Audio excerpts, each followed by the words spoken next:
Roof trusses unit 8। Roof trusses की requirement क्यों होती है, ये इन पॉइंट से पता चलेगा। इंडस्ट्रियल बिल्डिंग्स जो होती हैं, जो कि स्टील प्लांट्स के लिए, automobile industries, utility and process industries, warehouses, garage etcetera, इनको लार्ज कॉलम फ्री एरिया चाहिए होता है ताकि वहाँ पे काम हो सके, और एडिक्वेट हेडरूम चाहिए होता है ताकि उनके जो ओवरहेड ट्रेवलिंग क्रेन है वो यूज़ कर सकें। तो इन चीज़ों को पाने के लिए हमको ट्रसेस बनाने पड़ते हैं। ट्रसेस के लिए स्ट्रक्चर इंजीनियर को फॉलोइंग पॉइंट्स जो हैं वो कंसिडर करने पड़ते हैं।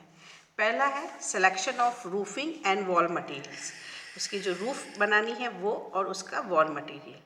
फिर है selection of bay width, selection of structural framing system, roof truss, purlins, girts and sag rods, bracing systems to resist lateral loads, gantry girders, column, base plates and foundations।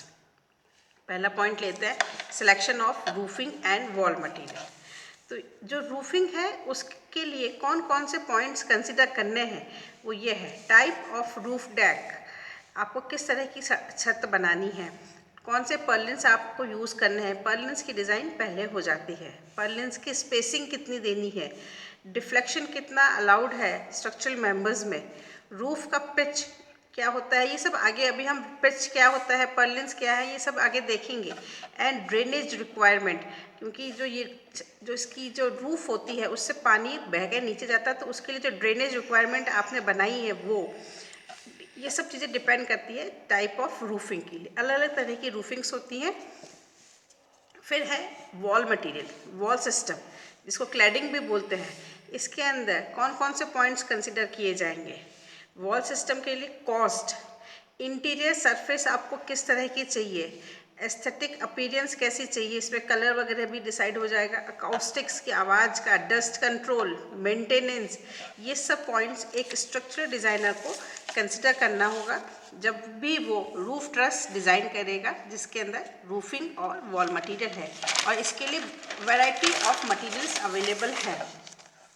Ease and speed of erection, कितना fast हमें काम कराना है, insulating properties कैसी होनी चाहिए, और fire resistance, इन सब को कंसिडर करते हुए आपको मटेरियल डिज़ाइन करना है, डिसाइड करेंगे। क्लैडिंग, क्लैडिंग क्या होता है, ये जो है wall cladding, it carries its own wait. ये जो मैंने यहाँ पे आपको बताया ना, ये क्लैडिंग वॉल सिस्टम, क्लैडिंग यानी कि वॉल्स, जो ये जो ट्रस है तो इसकी जो ये साइड की जो वॉल्स हैं, ये क्लैडिंग जो है ये खुद का वेट कैरी करेगी, और वेट ऑफ लोड्स जो कि हवा के कारण इस पे जो लोड्स आ रहे हैं वो दोनों लोड्स कैरी ये करेगी। फिर रूफ डेकिंग, रूफ का जो ये है रूफ डेकिंग, ये शीट सपोर्ट्स इंसुलेशन, इसके जो हम लोग इसके ऊपर इंसुलेटिंग लेयर लगाएंगे ताकि अंदर ठंडक रहे, ताकि आपको काम करने में ईजीनेस रहे। Waterproofing, self weight and weight of loads due to wind, snow, ये सब पैरामीटर्स इस पे आएंगे रूफ डेक पे, जिनको आपको कंसिडर करना है। सिलेक्शन ऑफ बे विड्थ, अब बे विड्थ क्या होता है, ये एक ब्रेस इंडस्ट्रियल बिल्डिंग है जिसमें ये एक ट्रस है, ये ट्रस के इसको बेंट बोलेंगे, ट्रस जिन कॉलम्स पे खड़ा है, और ये दो ट्रसेस के बीच का ये डिस्टेंस कहलाता है बे। ये क्योंकि हमने इसको ब्रेस्ड कर दिया इसलिए इसको ब्रेस्ड बे बोला है। ये यहाँ पे ये बे दिखाया हुआ है, ये वॉल ग्रिड्स हैं, ये वॉल के लिए है, ये पर्लिन्स होती हैं, जो ये ट्रसेस होती हैं ये पर्लिन्स हैं, मतलब जो बीम्स हैं ये पर्लिन्स हैं। ये वॉल को बांधने के लिए वॉल ब्रेसिंग्स लगाई गई हैं। अभी और देखते हैं selection of bay width. Bay width क्या होता है, bay is the space between two adjacent bents, ये एक बेंड है और ये दूसरी बेंड है, इन दोनों के बीच का जो डिस्टेंस है दिस इज कॉल्ड बे। ये एक बेंड है, ये दूसरी बेंड, इनके बीच का डिस्टेंस इज बे। फिर है स्ट्रक्चरल फ्रेमिंग्स, आपने स्ट्रक्चर को किस तरह से फ्रेम किया, क्या वो ब्रेस्ड है कि अनब्रेस्ड है। अगर ब्रेस्ड है तो ट्रस जो है rest on column with hinge, and types of connection in पे डिपेंड करेगा। अनब्रेस्ड कॉलम जो होगा, फ्रेम होगा, उसके लिए ये आपका है। मैंने ये आपको ब्रेस्ड वाला दिखाया था, ये अनब्रेस्ड है, ये अनब्रेस्ड है। ये एक फ्रेम हो गया, इस पे ये साइड वॉल्स हैं, ये यहाँ की साइड वॉल्स हैं, ये गैबल वॉल है, और ये आपके इस पे यहाँ पे ब्रेसिंग नहीं दी हुई है। ये ब्रेसिंग यहाँ पे इसमें ये ब्रेसिंग्स दी हुई है, इसमें कोई ब्रेसिंग नहीं है, ये फ्री है, तो ये अनब्रेस्ड है। ब्रेसिंग्स जो होती है वो ट्रांसफर करती है horizontal loads from frames to the foundation. Frame का जो जैसे यहाँ पे अगर हमने ब्रेसिंग प्रोवाइड की है तो ये इसका जो लोड है वो फ्रेम का जो लोड आ रहा है उसको फाउंडेशन तक ट्रांसफ़र करेगी। फिर है important purlins, grids and ewe struts. Purlins and grids ये जो होते हैं span the distance between the primary building structures. जो बिल्डिंग के स्ट्रक्चर्स हैं उनके बीच का जो डिस्टेंस है उसको ये बांधते हैं। They support roof and wall coverings. जो रूफ और वॉल की जो कवरिंग्स हैं उनको सपोर्ट करते हैं। And distribute the external load to the main frame. जो एक्सटर्नल लोड आ रहा है उसको मेन फ्रेम पे डिस्ट्रीब्यूट करते हैं। ये एक पर्लिन है, इसने यहाँ पे ये स्पान कर रहा है बीच बिटवीन द टू ट्रसेस के बीच में, और इसके ऊपर आपकी शीट्स रखी जाती हैं। पर्लिन्स के ऊपर शीट रखेंगे तो ये उस लोड को आगे लेके जाएगा। मैं आपको उसका फिगर दिखा देती हूँ। ये पर्लिन है, इसके ऊपर ये शीट्स आ रही हैं। यहाँ पे हमने यही बताया है they support roof and wall coverings. जब वॉल के लिए बात करेंगे तो गेट्स बोलेंगे, और जब रूफ के लिए बात करें तो इनको पर्लिन्स बोलेंगे। और जो distribute the external load to the main frame को ये एक्सटर्नल लोड को, यहाँ पे जो एक्सटर्नल लोड लग रहा है उसको ये मेन फ्रेम पे ट्रांसफ़र करते हैं। गर्ट फंक्शन इस जो गेट है उसका फंक्शन क्या है, to transfer wind loads from wall material to primary frame. जो हवा का इफेक्ट है उसको ये ट्रांसफ़र करते हैं। ये आपका जो गेट है, ये वॉल ग्रिड, ये हवा के इफेक्ट को मेन फ्रेम को ट्रांसफ़र करेंगे। फिर ट्रसेस। अब ट्रस क्या है? A structure that is composed of a number of line members. कई लाइन मेंबर्स से मिलके जो बना, लाइन मेंबर्स यानी कि जिनकी लंबाई बहुत ज़्यादा है बाकी दोनों डायमेंशंस के कंपैरिजन में, उनको ये उनसे बनता है, और ये pin connected at the ends होंगे और ये ट्रायंगुलेटेड फ्रेमवर्क बनाते हैं। ये रहा आपका ये ट्रसेस के फिगर हैं, ये ट्रसेस हैं, ये डिफरेंट टाइप्स ऑफ ट्रसेस हैं।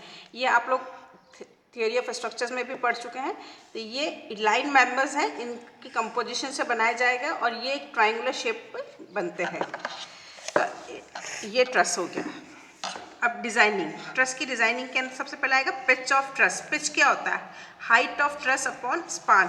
ट्रस की जो हाइट है, जो भी इसकी हाइट हो रही है upon this span is called the pitch. Pitch क्यों किया जाता है? Pitch is done to drain off rain water on sheeted slopes. जो स्लोप्स हैं, जो शीट्स लग रही है उस पर से जो पानी है उसको बहाने के लिए हम लोग पिच प्रोवाइड करते हैं। फिर है डेप्थ ऑफ ट्रस। ट्रस की डेप्थ कितनी है, इसके लिए जो गाइडलाइंस है वो टेबल में दी हुई है। टेबल जो है वो IS कोड में है, ये आपको उसमें से लेनी है। फिर है स्पेसिंग ऑफ ट्रस। ट्रसेस की बीच में स्पेसिंग कितनी होनी चाहिए, दो ट्रसेस के बीच का डिस्टेंस कितना होना चाहिए। Spacing of truss is determined bye spacing of supporting columns. जो कॉलम्स हैं उनके बीच की जो डिस्टेंस है उसके ऊपर इनकी स्पेसिंग दिखाई जाएगी। द लार्जर द स्पेसिंग, जितनी ज़्यादा स्पेसिंग होगी उतनी ही ट्रस की जो कॉस्ट है वो कम होगी, क्योंकि स्पेस ज़्यादा कवर कर लिया। लेकिन उसके साथ साथ पर्लिन्स की कॉस्ट बढ़ जाएगी and vice versa. Roof covering cost जो है, रूफ की जो छत पे लगानी है वो भी इंक्रीज हो जाएगी अगर स्पेसिंग ऑफ ट्रस जो है वो लार्ज होगी। इसके लिए एक स्मॉल छोटी सी डेरिवेशन है, वो ये है। लेट कर लिया।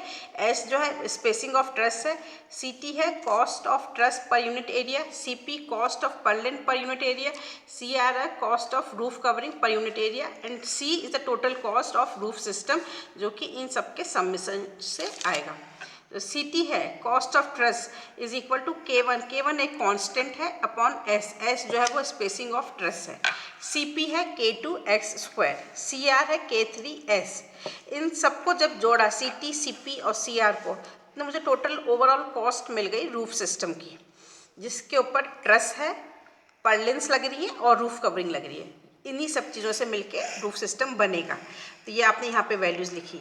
फॉर मिनिमम कॉस्ट के लिए फॉर्मूला जो होगा D C upon D S, D C upon D S is equal to 0 किया मैंने, तो ये आया -K1 upon S² plus 2K2s plus K3 is equal to 0। ये यहाँ पे मैंने इसको s को यहाँ से हटाया, -K1s प्लस 2K2, यहाँ से s मल्टीप्लाई किया सब जगह, तो S² plus K3 into S is equal to 0। -K1 upon S, K1 upon S किसके बराबर है? सी टी के बराबर, तो ये कितना हो गया minus C T. K2x², K2x² किसके बराबर है? 2CP, और K3s किसके बराबर है? CR। तो CT is equal to CR plus 2CP। जिस स्पेसिंग पर CT जो कॉस्ट ऑफ ट्रस है वो cost of roof covering plus 2 times cost of Perlin के बराबर है, सम के बराबर है, वो कॉस्ट मिनिमम कॉस्ट होती है। उसी स्पेसिंग पर हमको काम करना चाहिए। फिर है स्पेसिंग ऑफ पर्लिन्स जो है it depends on maximum safe span of the roof covering and glazing sheets. जो रूफ कवरिंग की जो स्पान आ रहा है, जो मार्केट में इनकी जो हर साइज़ का मतलब जो साइज़ आ रहा है मैक्सिमम, उसके ऊपर भी इनका डिपेंड करेगा। आपने अगर ऑड साइड लिया है तो आपको दिक्कत आएगी। फिर है लोड्स ऑन ट्रसेस, ट्रसेस पे कौन कौन से लोड लग रहे हैं? Mainly dead load, impose load and wind loads लगता है। डेड लोड जो होता है वो शीटिंग के कारण होगा, जो फिक्सचर्स आपने लगाए हैं, और weight of purlins and self weight के कारण होता है, जिसके कारण लोड जो होगा वो होगा 0.3 से 1 kN पर मीटर स्क्वायर। इसके एडिशनल पाइपलाइन, पानी की पाइपलाइन भी वहाँ से पास होती है, फैंस, लाइटिंग फिक्सचर्स, ये सब भी पास होंगे, उनका लोड भी कंसिडर करते हुए हमको 0.3 to 1 की जगह 5 to 10 kN का लोड लेना है। इसको पूरे लोड को लोअर पैनल पे डिस्ट्रीब्यूट करना है। वेट ऑफ पर्लिन जो है वो हमको पहले से ही पता होता है, क्योंकि हम पर्लिन्स को पहले डिज़ाइन करते हैं और ट्रसेस को बाद में करते हैं। Weight of purlin is known in advance as they are designed prior to trusses. Trusses से पहले पर्लिन्स डिज़ाइन होते हैं, तो हमें यहाँ पे पर्लिन का वेट पता है। और वेट ऑफ जो ट्रस है is small compare to total dead and imposed loads. Trusses का वेट बहुत कम होता है। अगर लाइव लोड जो आपने लिया है अगर up to 2 kN per metre square है, तो वेट ऑफ ट्रस के लिए जो फॉर्मूला है W is equal to 20 plus 6.6 into L, जहाँ पे W है newton per metre square, L है span of truss in metre. अगर वेल्डेड ट्रस है तो W is equal to 53.7 plus 0.53 into A जो है एरिया ऑफ 1 बे है। For live load greater than 2 kN per metre square, जो live loads 2 kN per metre square से ज़्यादा अगर आपके ट्रस पर आ रहे हैं, तो W जो है उसको मल्टीप्लाई करेंगे एक्चुअल लाइव लोड से, जो यहाँ पे एक्चुअल लाइव लोड जो भी आ रही है वैल्यू, अपॉन 2 से। Dead load, dead weight of जो ट्रस है वो 10% ऑफ लोड इट सपोर्ट्स होता है। फिर इम्पोज्ड लोड जो होते हैं, क्योंकि इसमें डेड लोड हमने देख लिया, लाइव लोड्स देख लिए, इम्पोज्ड लोड्स जो आ रहे हैं वो हमको IS 875 पार्ट 2 से लेने हैं। तो डिफरेंट लोड कॉम्बिनेशंस बनेंगे, वो बनेंगे dead load plus imposed loads. अगर डेड लोड है तो कई बार snow load, dead load plus wind load, dead load plus imposed load plus wind load, इनमें से जो भी आपका कॉम्बिनेशन जो बनेगा, मैक्सिमम वैल्यू जो देगा, उसको आपको लेते हुए डिज़ाइन करना